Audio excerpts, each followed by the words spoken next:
কিভাবে চোখের হেফাজত করা যায়, খারাপ চিন্তা থেকে মুক্ত থাকার উপায় কি?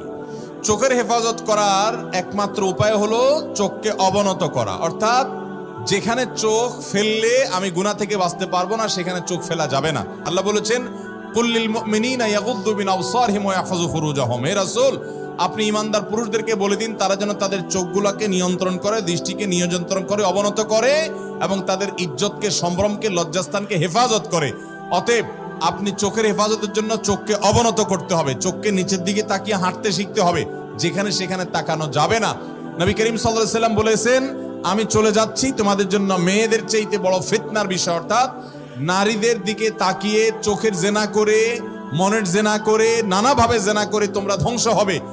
এই পথটা তোমাদের জন্য সবচেয়ে পিচ্ছিল এবং ভয়ঙ্কর, এবং এই বিপদে, এই ফিতনায়, এই গুনাহে বেশিরভাগ পুরুষরা পতিত হয়ে যাচ্ছে। এটা থেকে বাঁচার জন্য